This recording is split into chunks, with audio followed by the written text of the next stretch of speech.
In this world filled with mystery and danger, how will Grace confront the harsh reality that her destined mate is the very person who destroyed her family and pack? Will she accept this inescapable bond or continue to flee from this fated entanglement? If you want to know how Grace survives among the wolves, stay tuned and subscribe now. Chapter 1. Grace POV. Fallen leaves crunched under my shoes as I made my way across the dirt path. A chilly autumn breeze flows through my long brown hair that cascades down my back, sending shivers down my spine. Little unwanted goosebumps appear on my pale arms due to the chilly weather. The colorful leaves that are scattered across the vacant road was a sharp sign that indicated the arrival of autumn, which was once my favorite season. I walked down the same road I have gone through every year for the past 2 years. The same road that seemed endless, going on for miles and miles. Surrounded by trees, dirt, and pure nature. Any signs of civilization seemed extinct. The world seemed empty. My world seemed empty. I take a seat on the dirt-covered floor and look around. I had been traveling for 2 days now without many stops, just the occasional trip to the bathroom if there was a gas station nearby. I observe my surroundings, noting that there isn't anything but trees covering the vast valley. I notice a small stream nearby and take small steps there to freshen up. I quickly wash my face and stop to look at my reflection through the crystal blue water. Through the water I see my empty brown eyes and pale face staring back at me. I tuck pieces of my long brown hair behind my ear and start to head back. After a few more minutes of resting, I get up and continue walking down the same path.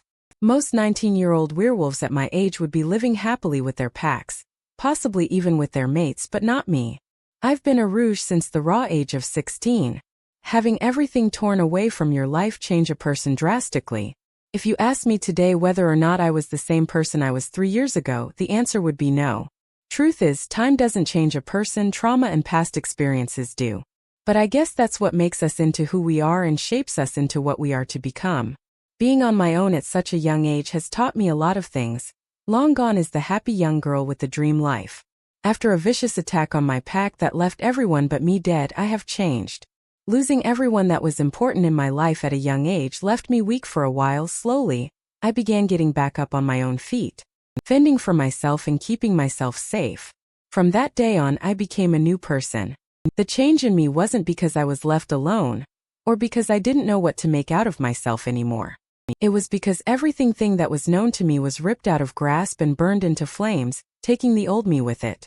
All that was left behind was a pile of ashes of what used to be my old life.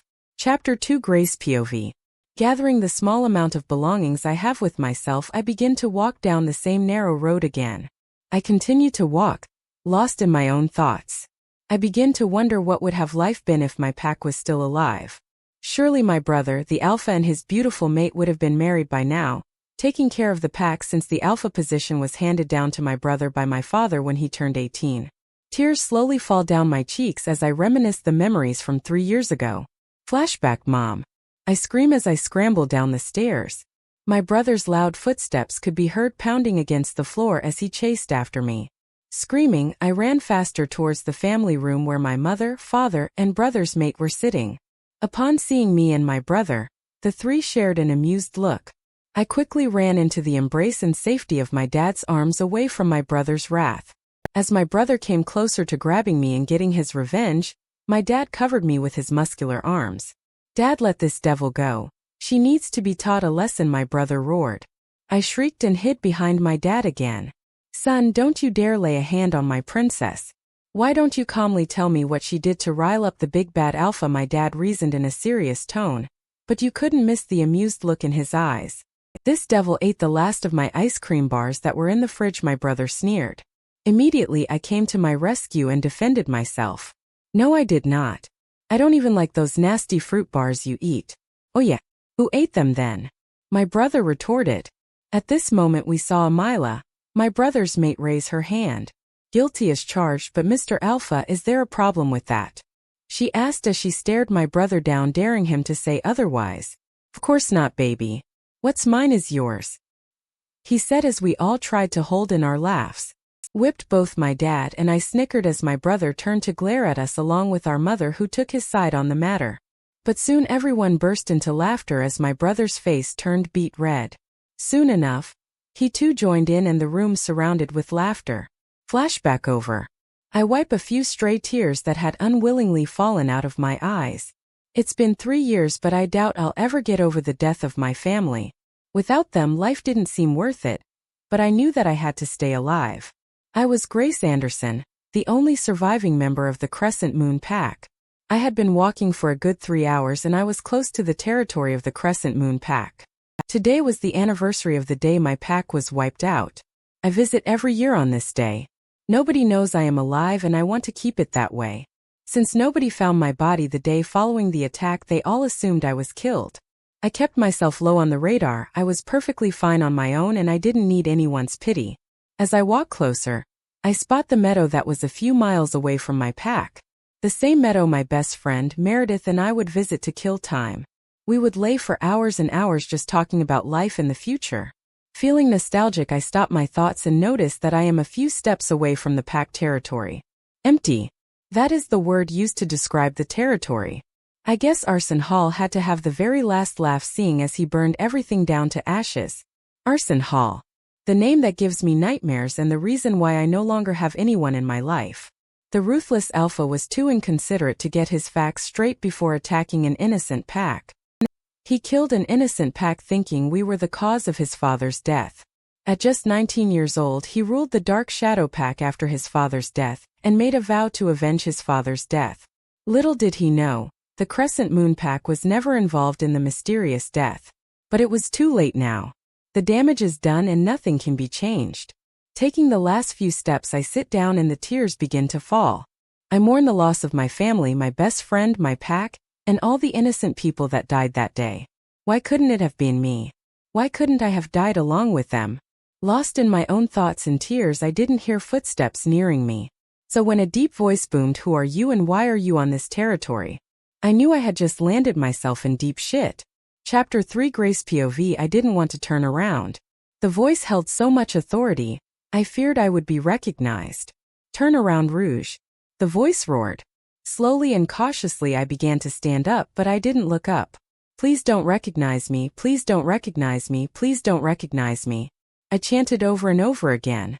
So much for my wolf alerting me someone was coming. "Look up at me, Rouge. You will show me respect. I am higher than you and I won't hesitate to end you," the same man growled. "Asshole." I slowly began to lift my head and I was met with a pair of dark brown eyes. He was tall, not to mention attractive.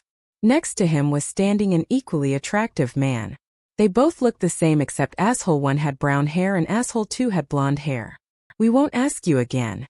Who are you and what are you doing on this land?" Asshole 2 said. Their voices both held power, but not enough power for either of them to be an alpha. Perhaps the betas. Having alpha blood in me didn't help. My wolf didn't like the disrespect. Taking a deep breath, I finally replied and said, "I am here to see the territory of the Crescent Moon Pack." "Why? This pack was killed 3 years ago, no survivors," he asked suspiciously. He was on to me. Quickly I thought of an excuse that I hoped would work. "I came here a week ago and I think I forgot something here," I said with ease. "You can't trespass on this land. It is the property of the Alpha of the Dark Shadow Pack." I was shocked. This territory was claimed. "I'm sorry, this territory was claimed. Didn't it belong to the Alpha of the Crescent Moon Pack?" I asked. As if he sensed the anxiousness in my voice, he narrowed his eyes at me and scrutinized me. I felt small under his gaze, but I couldn't show him any weakness. After an agonizing few minutes, he finally replied. "This pack was claimed 3 years ago by the Alpha of the Dark Shadow Pack after he killed off the pack prior. Even though the land isn't used, you can't roam around here." He then turned to Asshole 2, "Mind link the Alpha and tell him to get here ASAP." I was screwed. So screwed. What if the Alpha recognized me? I had been to events with Alphas from all over. I didn't want anyone to know I had survived. I'd rather let them believe I was dead. Since both of them were distracted, I slowly began inching backwards, taking small steps, making sure they wouldn't hear me. As soon as I was far enough, I would make a run for it. "Where do you think you're going?" Blondie barked at me. I tightly pinched my eyes, not wanting to open them. I was so close. "No, you weren't. Just stay there and wait for the Alpha unless you want to get killed." So now my wolf decides to speak up. "Thanks, Catalina. The Alpha is on his way," Asshole 1 informed. Shit. You. Stand here and don't make a sound. Blondie growled as he held my arm in a tight grip. I simply complied since I knew there was no way out of this. I sensed someone coming. He's almost here. Catalina murmured with a hint of excitement in her voice. That was weird. Brushing that off, we awaited his arrival. Soon I heard footsteps nearing as leaves crunched under his shoes. Suddenly I smelt the best thing ever. I could smell it all day. Words couldn't describe the scent. It was intoxicating. I kept my head down, but I saw his footsteps approaching us. What's the problem, Nick? A gruff masculine voice said. The Alpha. I wanted to look up so bad. But I didn't. Alpha, we found this rouge trespassing the former territory of the Crescent Moon Pack. Asshole 1 informed. He didn't reply to him. Instead, his attention was focused solely on me. Look up. He commanded. I didn't look up. I said look up. He said with an edge to his tone, as if daring me to defy him again. Slowly I looked up. My brown eyes locked with his green ones. I gasped. It was him. The same face I will never forget. The face that has haunted me for the past 3 years. The only person I've ever held deep hatred towards. The killer of my family and pack. I couldn't look away.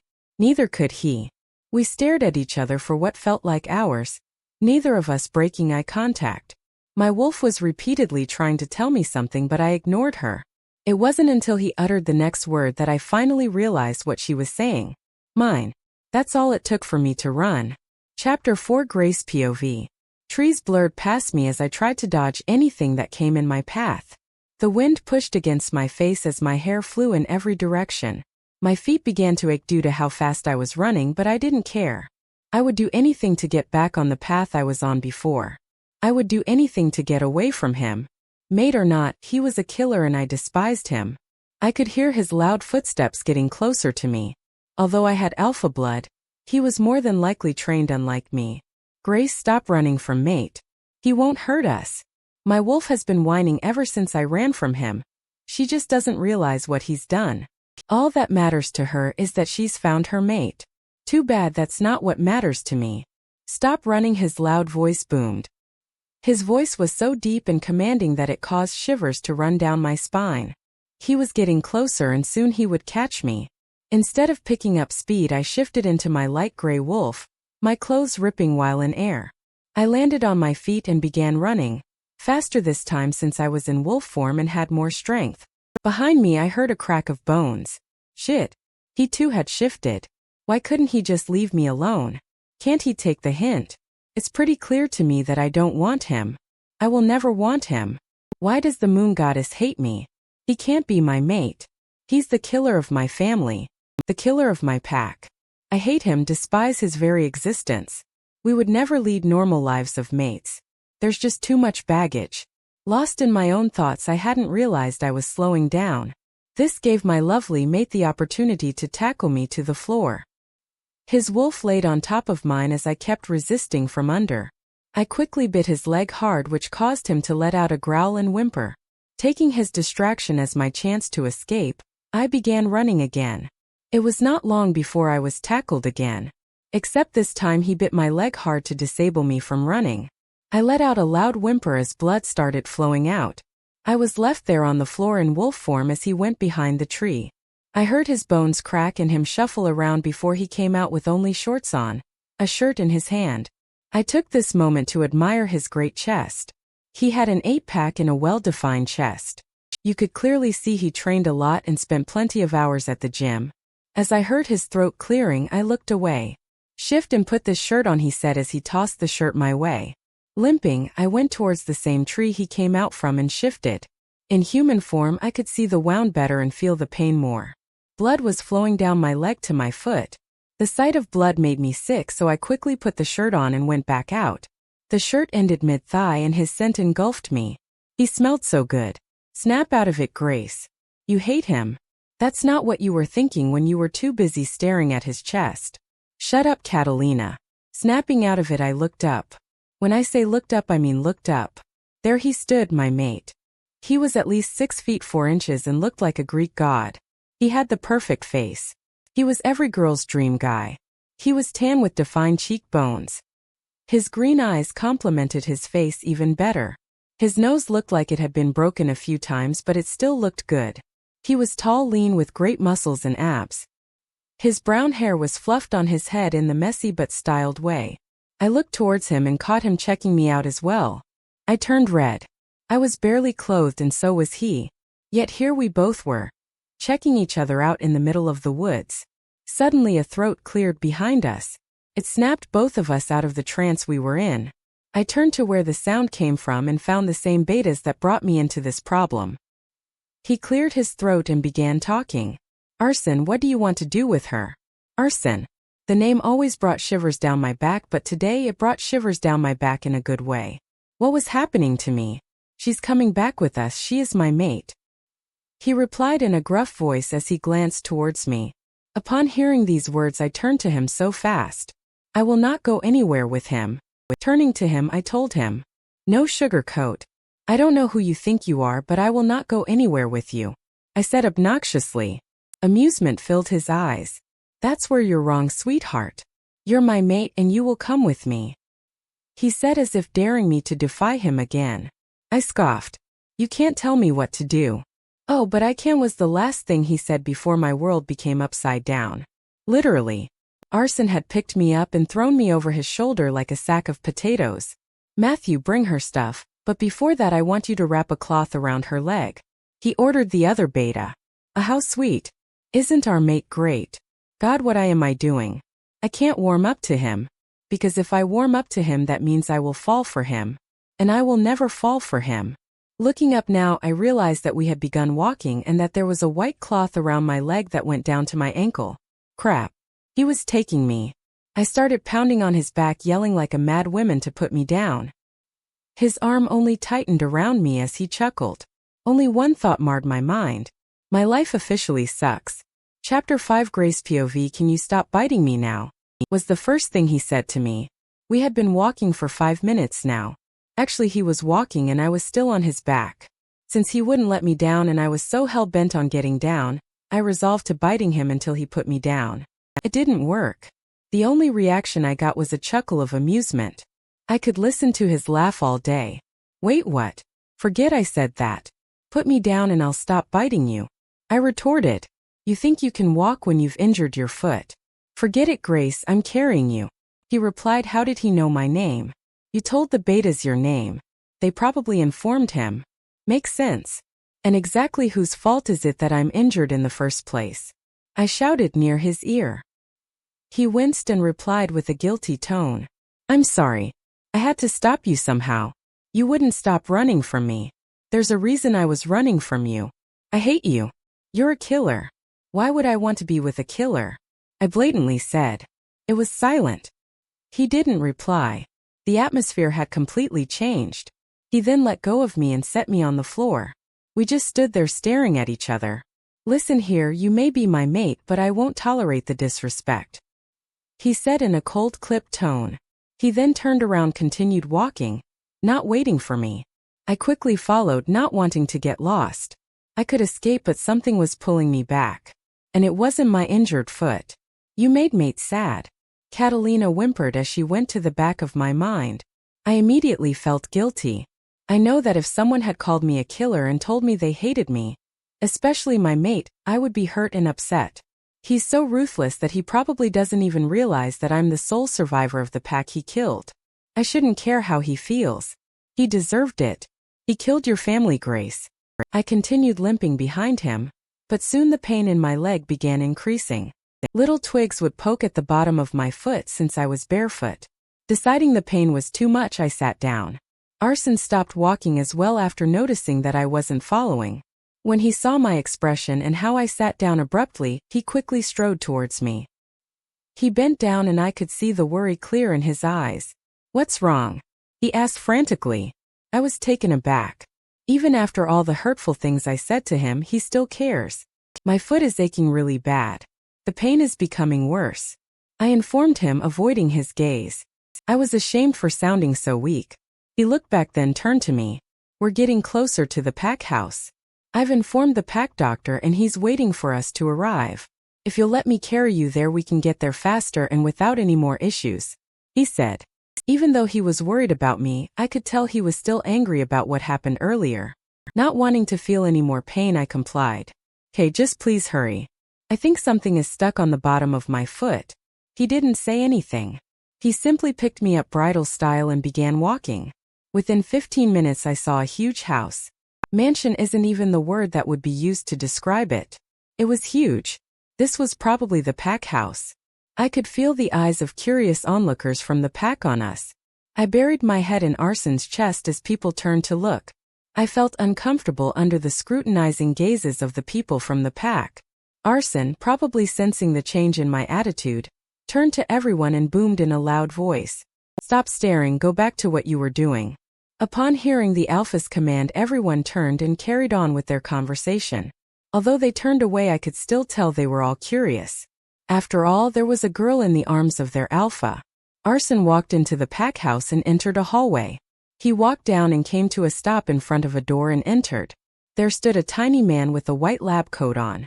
"Welcome, Alpha," he said as he bowed his head. "Hey Tim, my mate was hurt, can you fix her up?" Arsen asked with a light tone. He didn't seem like the Alpha everyone feared. He sounded so easygoing.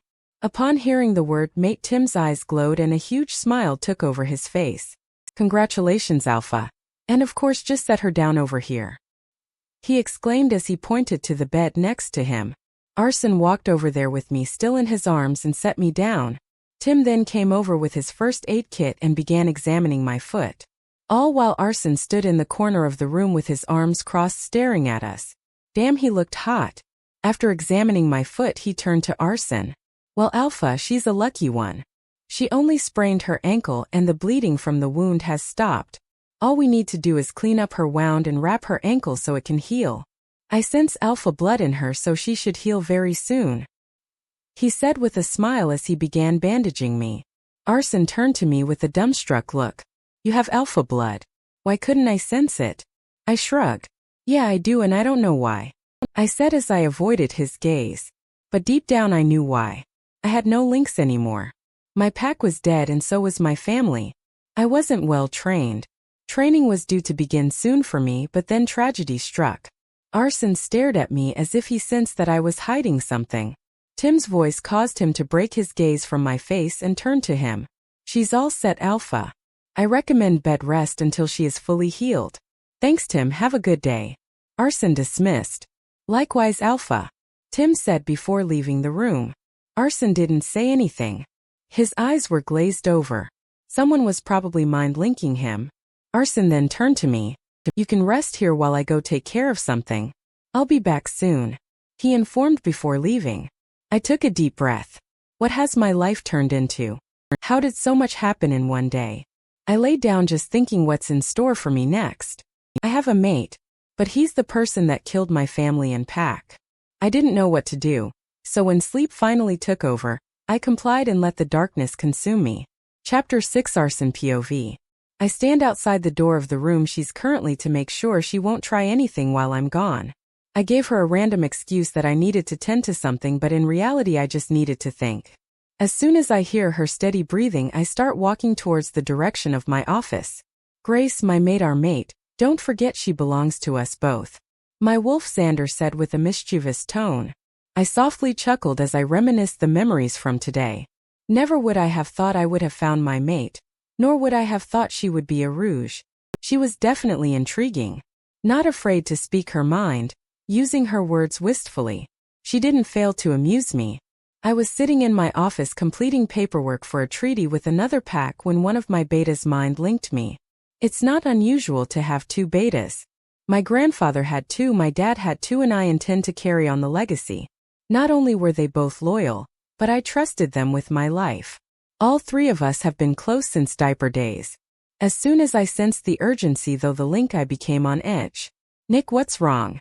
Anything happen on patrol?" I urgently asked. "Alpha, we found a rouge trespassing the territory of the Crescent Moon Pack. It's suspicious because it's been abandoned since the attack 3 years ago. I think you should deal with this." The Crescent Moon Pack.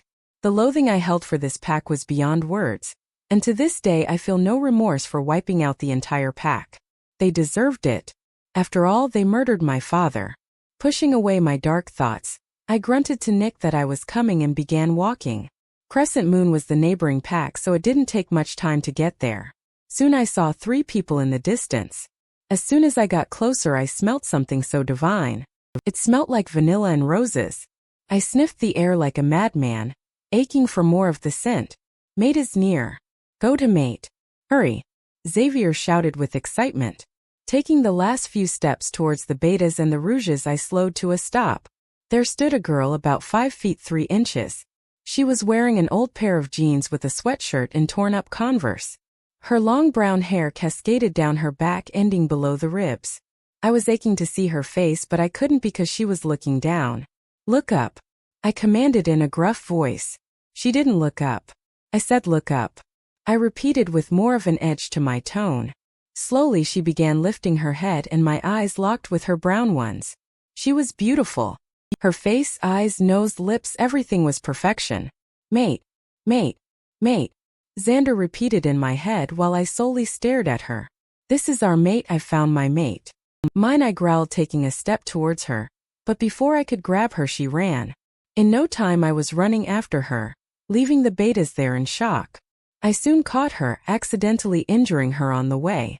The walk back was fairly amusing up until she practically rejected and told me she hated me. I had to admit that hurt. After losing my father, and practically my mother as well after my father's death, I was lonely. I had always wanted my mate to love and cherish me, to fill the void.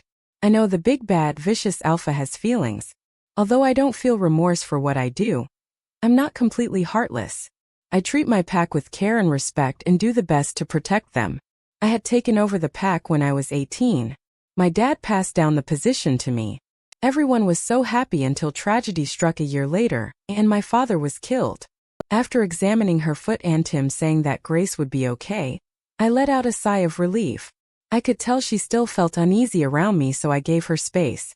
As I rounded the hallway to get to my office, a loud and obnoxious voice called out, "Hey Grandpa, come here, I need your help." I let out a sigh of irritation and walked towards the voice. I was greeted by the sight of my younger sister on top of a chair trying to get something down. "Macy, I'm only 22 and you're 19. Just 3 years younger," I said as I held up 3 fingers for her to see. Yeah. "'Kay, listen, I need you to grab that for me," she asked while pointing at something. "Okay, get down, I don't want you to get hurt." Although she was a pain in the ass, I love her and I'd do anything for her.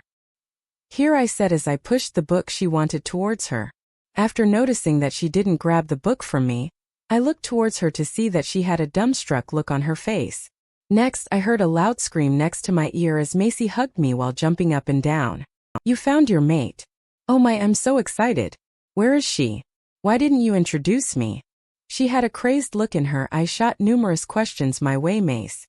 Stop. Yes, I found her, and she's resting right now." "Who told you anyways?" I asked after answering her questions. "I have my ways," she replied with a smirk on her mouth. "I want to meet her tomorrow and I want to hang out with her as well." "Okay, but give me some time with my mate too," I said, chuckling. "You have your whole life with her, you can wait," she said, waving me off. "All right," I said, agreeing. I let out a small yawn and felt tired, so I got ready to leave. I walked towards Macy and gave her a kiss on the top of her head before walking towards the door. "Get some sleep, okay, Mace?" I reminded her. Before walking out, Macy placed her hand on my shoulder, causing me to turn around with a questioning gaze. "I'm glad you found her," she whispered with a soft look in her eyes. I gave a small smile and nod in agreement before walking back to my room. As I lay in the bed, my thoughts are filled with a certain brunette. Soon I fall asleep with a pair of brown eyes on my mind. Chapter 7, Grace POV. I jolt awake from my deep slumber, panting with sweat marring my forehead. I lean against the bed frame and catch my breath. I tightly close my eyes and try to erase the images from my mind. The same nightmare I've had for the past 3 is a recurring thing. Dreams about that night haunt me constantly and leave me restless. Most nights I get sleep undisturbed, and some days I have nightmares about the bloodshed I had witnessed. I can't help but hate Arsen after those dreams. Knowing that he's the reason for my pain leaves me unsettled. The fact that he's my mate adds more fuel to the fire. Knowing I won't get any more sleep, I rub my eyes and slowly observe my surroundings. Last time I checked I was in the infirmary, now I'm in a bedroom. My legs are stretched on a queen-size bed in a modern-looking room. A dresser sits across from me with a TV hanging above it. A bathroom resides in the far corner of the room, and next to it is a window with a full view of the forest that stretches for miles. The room doesn't have any indication that anyone uses it, leading me to think it's the guest room. I begin to panic as I realize that I'm in the house of the man who killed my family. Quietly getting up, I stretch my muscles knowing I won't have time for it later when I make a run for it. I grab my shoes and throw them on and quickly run a hand through my knotted hair. Slowly I open the door of the room and take a peek. I look left and right before silently stepping out, closing the door behind me.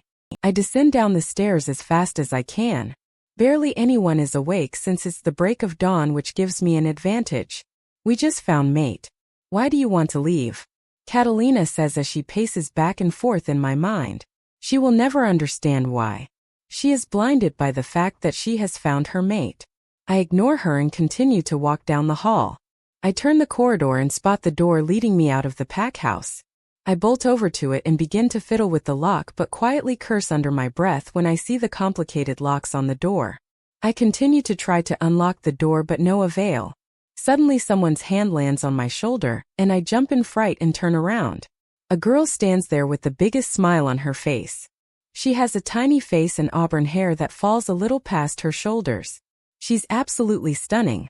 Suddenly she pulls me into a tight hug that practically squeezes the life out of me. Not knowing what to do, I stand there with my arms limp to my sides. After a few seconds she pulls back and squeals. I am so excited to finally meet you. My name's Mate. I'm Arsen's awesome sister. She says as she extends her hand towards me. I hesitantly take her hand and give it a brief shake before pulling back. Look, I'm your brother's mate, but I really need to leave. I rush out while I frantically look around to see if Arsen is anywhere near. The smile completely wipes off her face and she looks towards me with a confused look. What do you mean you need to leave? Arsen won't be too happy with that. Plus you just got here. We need to get to know each other. She says, linking our arms together, and begins dragging me somewhere. I sigh loudly before following. She soon stops in front of a door and we walk into the kitchen. As soon as I walk in, two pairs of eyes turn towards me. It was the two betas from yesterday. I avert my gaze, look somewhere else. Mason, Nick. Macy acknowledged them as she pulled me farther into the kitchen. Hey Macy, Luna. They both said as they bowed their heads. My head shot up at the acknowledgement as I vigorously began shaking my head. No, please don't call me that. Grace is fine, I said. I didn't want anyone giving me that title. I don't intend on staying here and don't want any attachments. As you wish, Grace. Mason, I think, said. It became silent before Macy started talking about some trouble the children of the pack got into. From what I picked up, they had played a prank on Arsen while he was sleeping, and his reaction was, as Macy said, to die for. I stayed quiet for the most part, but slowly after them starting a conversation with all of them, I began feeling more comfortable. We all joked and laughed for a while. But it was when Nick began imitating and mocking Arsen when I lost it and burst out laughing. It felt like the first time in ages that I had laughed like that, and it felt good. We were all laughing so much that we didn't realize someone else had joined us. That someone was Arsen. His arms were crossed and he had an eyebrow raised with a questioning look on his face. We all quieted down, but Mason and Nick let out a snicker here and there. What's going on? Anyone care to let me in on what's so funny? He drawled out. No, Macy said as she popped the pea. Fine, I'll just ask Grace, said Arsen before my eyes met with his. I soon felt myself getting lost in them again as our eyes remained locked on each other. We continued to just look at each other. And it was when we heard the door close we both snapped out of it. I cleared my throat and averted my gaze towards anything but him. I heard him cough before saying, sorry that you had to wake up in an unknown place. I hope you didn't mind that I carried you to the room. I saw you sleeping on the uncomfortable bed, so I moved you to the guest room. It's fine. Thanks for your consideration. I replied as a burst of happiness and contentment flew through me as I realized how considerate he had been to make sure I was comfortable. Maybe he cared. Before he or I could say anything else, my stomach decided to make the sound of the dying whale and let its hunger be known. My cheeks immediately turned red as I peeked at Arsen through my lashes. He let out a hearty laugh before walking towards me. Come on, breakfast is ready in the dining hall. he said before grabbing my hand. Sparks flew between us as shocks of electricity went through my veins. I looked towards Arsen to see that he was already looking at me. He gave me a small smile as I stared into his eyes. There I saw the admiration in them. Right then I decided that just for a few hours I'd forget. I would allow myself to let my guard down and feel what it's like to have a mate. With that said, I tightened my grip on his hand and returned the smile. And for the first time I felt like maybe, just maybe one day I'd be able to accept the bond between us. Chapter 8 Grace POV Mistakes. They are a part of daily life. We make them every day and don't even realize what we did before it's too late. I had realized the first step to my mistake when I accepted Arsen's hand. What the hell was I thinking? He killed your family, Grace. Your family. Your pack. He ruined your life and here you are hand in hand with him. Having all these thoughts stir through my brain tired me. But I knew I was making a big mistake by letting my guard down. Stupid mate bond. I became aware of my mistake when Arsen and I walked into the dining hall and numerous eyes turned to look at us. I could practically feel the stares on us as everyone studied Arsen and I's intertwined hands. I quickly let go of his hand, not wanting anyone to assume anything. God Grace, what have you done? If the pack grows accustomed to you and Arsen, it'll just cause more issues. Not to mention add another problem regarding mates. Brushing off those thoughts, I lifted my eyes up from the ground and looked around. About 25 people were seated. I presume they are all the higher ranks in the pack. My eyes once again met Arsen's. His green eyes held confusion due to me letting go of his hand.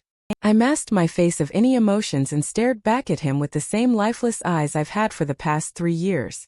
I still can't believe how I let my guard down. I was caught in the moment and didn't realize what a big mistake I was making. Looking away from Arsen, my eyes caught Macy's as she waved me over to the empty seat next to hers. I walked towards Macy fast, trying to avoid the 25 pairs of eyes watching my every move. As soon as I sat down, the chair next to me being moved as Arsen plopped himself down onto the seat.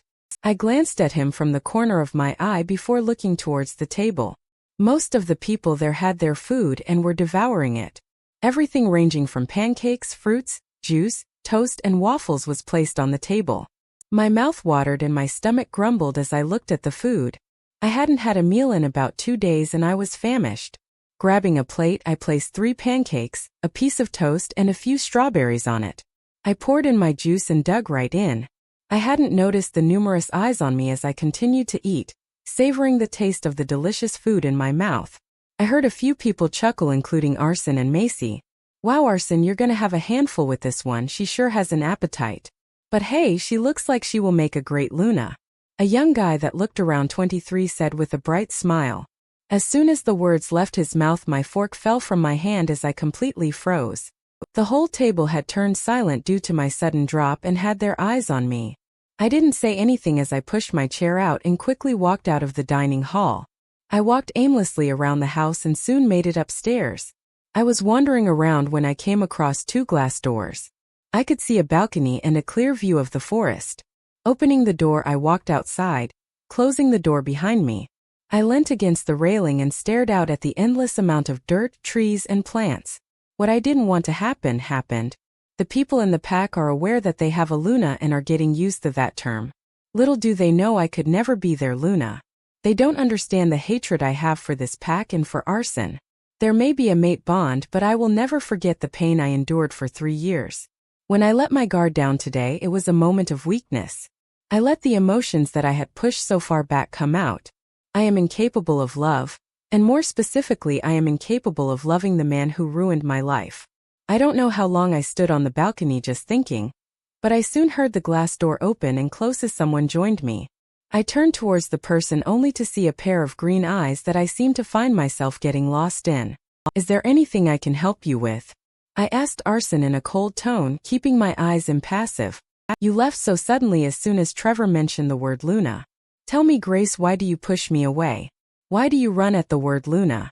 Why are you so cold to me when all I'm trying to do is get you to let me in? Arsen exclaimed, exasperated. Because you're a killer. I can't be with a killer. Not now, not ever. I yelled, mustering up all my anger into those few sentences. How am I a killer? Yes, I've killed people, I'm an alpha. It's normal. Please explain to me how I'm a killer. Arsen said as he shot questions my way. The Crescent Moon Pack is all I said for Arsen's whole face to turn dark. What does that pack have to do with anything? He growled. Let me ask you one thing. Did you ever wonder where the hell I came from? That just maybe I had a pack. I spat. No.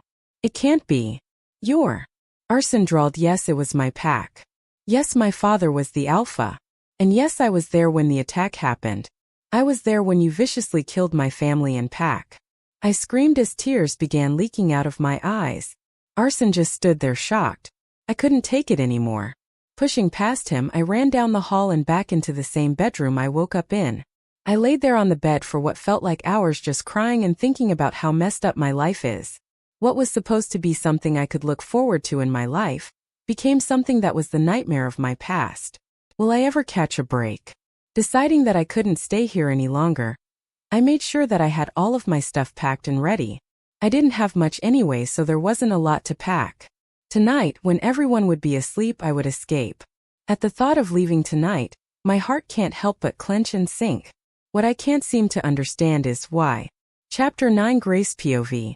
My legs shook consistently as I stared at the clock. I hadn't come out of my room since my argument with Arsen, and he hadn't made an effort to talk to me. It stung that he didn't come to see or check on me after the revelation, but I shouldn't care. I had indirectly told him that I could never accept him, and I meant it. Why are you so cold to Mate? He is making an effort and you're making it harder for the both of you. I sighed as Catalina scolded me. I could hear the hurt and anger in her voice. It wasn't fair of me to deprive her of her mate, but I just don't have it in me to be around Arsen. Standing up, I began walking towards the bathroom, but before I could make it there, a knock sounded on my door and Macy's head popped in. She gave me a smile and I returned it. Hey, I thought I would check up on you before going to bed. You left so suddenly during breakfast and I hadn't seen you or Arsen since, she said, keeping her gaze fixed on me. I put on a poker face to make sure she couldn't see any of my emotions before replying. Yeah, I didn't feel too good after that, so I decided to rest. For the whole day, she said, chuckling. I forced a smile on my face before silence took over the both of us. Before I could say anything, Macy beat me to it. Look, Grace, I know my brother isn't perfect, but please give him a chance. If you think I haven't noticed how you two are always tense around each other, then you must think I'm stupid. You guys may have problems now, but I just want you to know that having a mate is one of the best feelings in the world. Once you find that person, you feel complete. Arsen hasn't had it easy for the past years, and you being there for him could take him out as the hole is slowly falling into. After she said that, I looked into her eyes and I could see the hurt and sadness shining in them. Does Macy have a mate? How come I've never seen him? You're probably really confused as to why I'm saying this, but I just want you to know that you should cherish your mate before it's too late. There are no second chances, Grace, Macy said before turning away to stare out the window. Not wanting to leave her hanging, I turned to her and said, why do you make it sound as if you've had a mate and experienced this? Did you have a mate, Macy? Macy gave me a sad smile before replying, that's a story for another day. I'll see you tomorrow, Grace. Good night. Giving her a small smile, I watched as she left my room. I walked back towards the bed and took a seat. Can I really do this? After everything Macy just told me, can I still leave? Questions flew through my mind, causing me to have a headache. No, Grace, you're still leaving. Remember, no attachments. I gave a loud sigh before walking back towards the door again. I quietly opened the door to see Arsen walk into his bedroom, shutting the door behind him. Deciding the coast was clear, I walked back into the room after locking the door behind me. Grabbing my bag, I walked towards the window and opened. Sitting on the windowsill, I took my bag that was in my hand and threw it onto the ground below me. I took a peek below me and realized how big the fall really was. Pinching my eyes, I counted to 3 before jumping. The wind blew on my face and through my hair. Before I knew it, I landed on the ground with an oomph. After feeling that all my bones were intact and not broken, I got up and walked towards my bag that was lying on the floor. Before taking a step forward, Macy's word replayed in my mind again.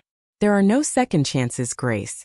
I took a look back at the house and then looked outside at the forest in front of me. Could I do this? Taking a quick glance at the window a few windows down from mine, I saw the silhouette of my mate paving the room. Glancing down at my bag, my eyes caught the frame which held the picture of a very happy and smiling family. I would do this for them. Hoisting my bag on my shoulder, I pushed the hair out of my eyes and began running.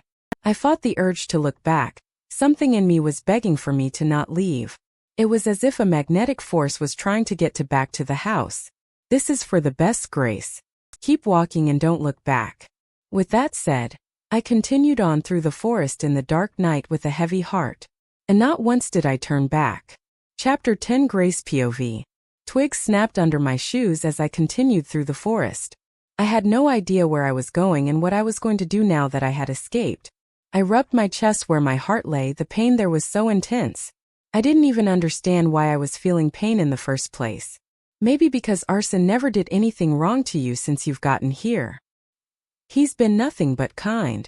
Why can't you just forgive him? That was the first time in 2 days that Catalina has spoken to me.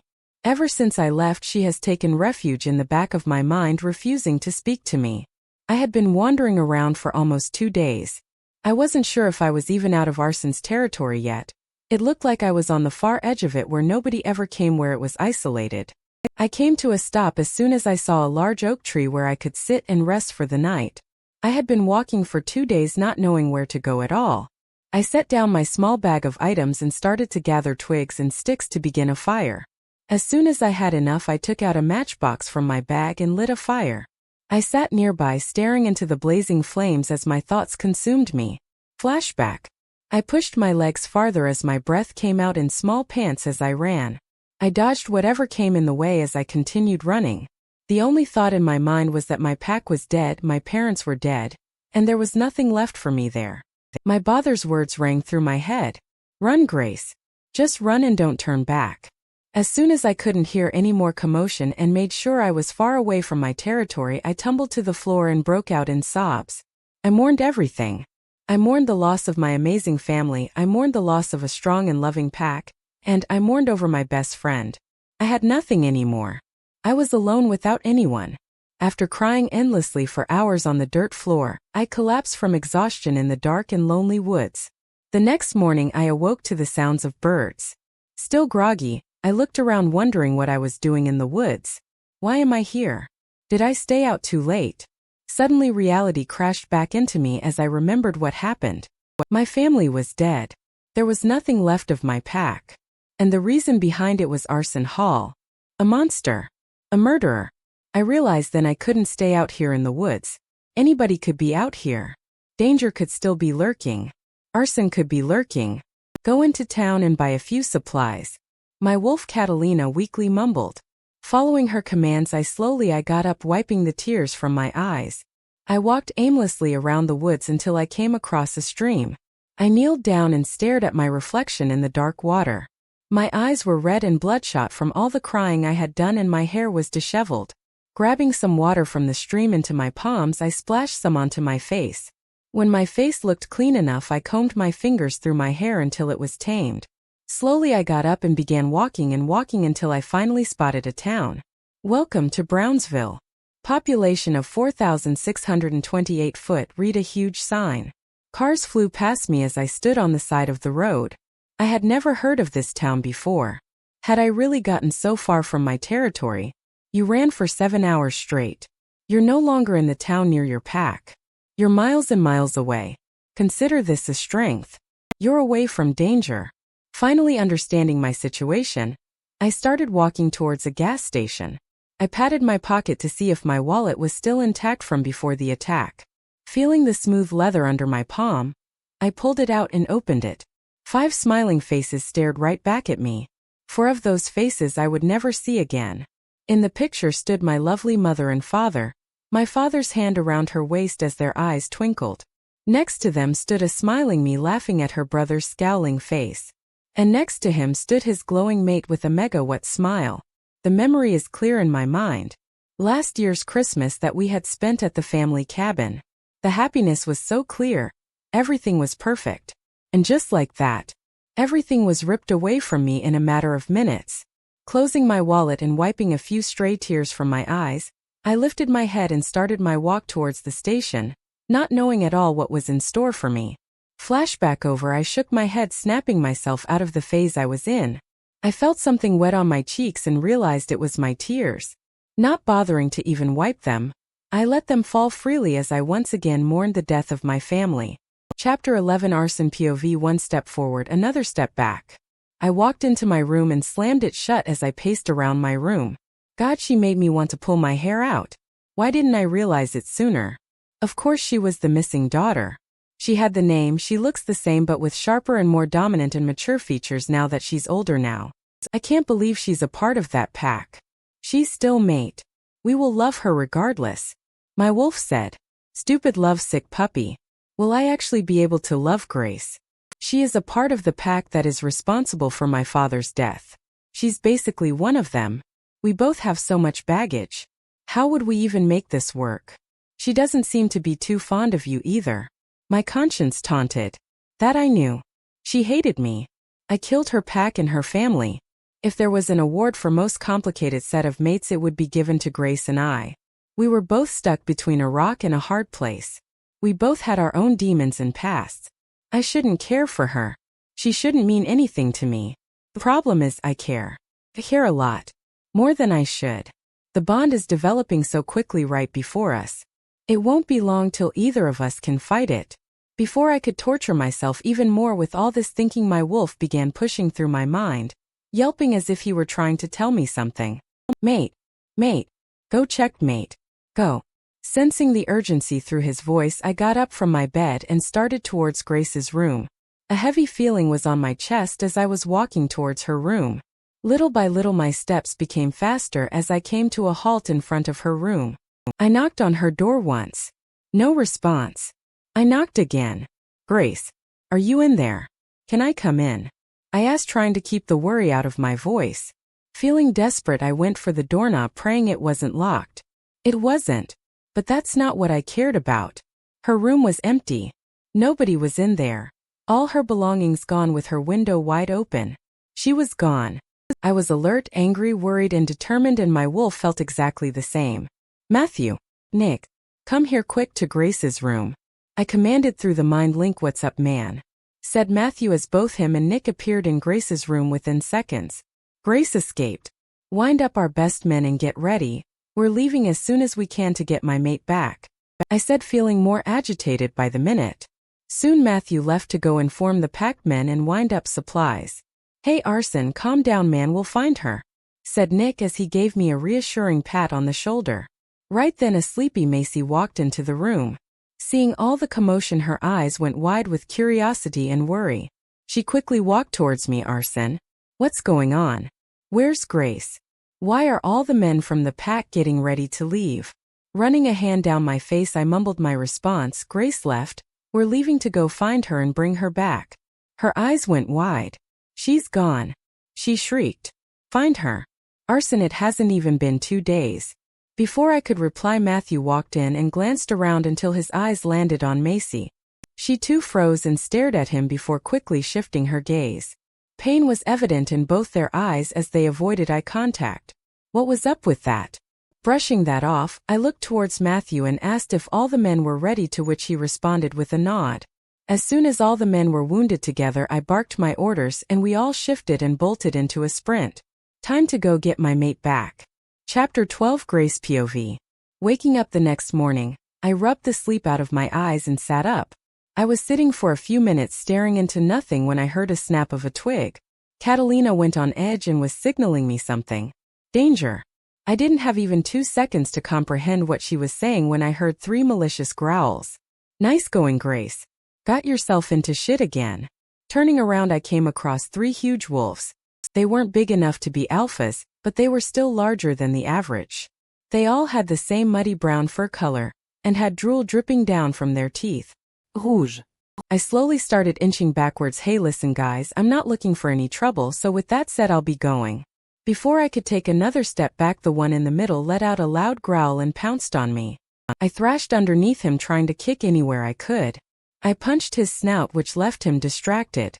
This gave me enough time to shift into my wolf. Now as my wolf I stood back and stared back at the 3 rouges. I stood no chance against them. I'm so screwed. The same wolf then jumped on top of me again. I tried my best to dodge every bite, but I let out a loud whimper when he bit down hard on injured foot. Blood started seeping through my paw as I lay there injured. Defenseless. Before he could finish me off, I heard the loudest growl I have ever heard. It could have been loud enough to shake the ground.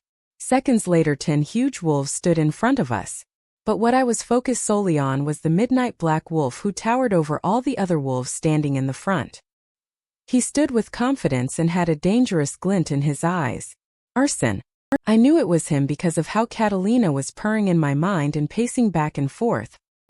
His eyes met mine for a brief second before moving his gaze lower to scan my body. His gaze soon landed on my wounded foot. Arsen let out a loud growl and charged towards the 3 wolves, ripping them to shreds in a matter of minutes as his men stood back and watched. As soon as he knew that none of the wolves were alive, he went behind a tree. He emerged seconds later in only a pair of basketball shorts. His 8-pack full on display. All ours. Arsen stalked towards me before kneeling down. He avoided all eye contact from me as he examined my foot. Shift, he commanded in a cold voice as he threw a large black shirt towards me. Picking up the shirt with my teeth, I limped carefully towards the closest tree and shifted.